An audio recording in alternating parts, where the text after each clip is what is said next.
যে কথা শেয়ার করবে সেটা আবার মা বলে কাজ না করলে। তো চলো শুরু করা যাক। মানু, পরীক্ষা শেষ হয়ে গেছে, সব শেষ? হ্যাঁ, শুধু শুয়ে থাকবি? আমি তো কাজ করতে পারিস না? সোনালীকে দেখ, পরীক্ষা শেষ হয়ে গেছে, তবুও মায়ের সাথে হাতে হাতে কাজ করে।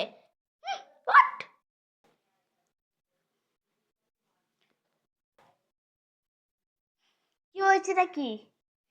কোনো কাজ নেই? হ্যাঁ, ওখানে সোয়েটারগুলো দেখ কেমন হয় পরে আছে, ওগুলো গুছিয়ে দে একটু। কোনো কাজ তোর দ্বারা হয়? এই দেখো, এই দেখো, টিউশন থেকে এলি তুই, হ্যাঁ, জামা প্যান্টগুলো একটু গুছিয়ে ভালো করে রাখবি, তা না ছুঁড়ে ছুঁড়ে দিচ্ছিস একবারে। জুতো ঘরে ঢুকতেছে, জুতো বার কর। শিখছে ঘরের নিয়ম। দেখি তো মনে কি খাচ্ছিস, দে দেখি। না, ভালো না।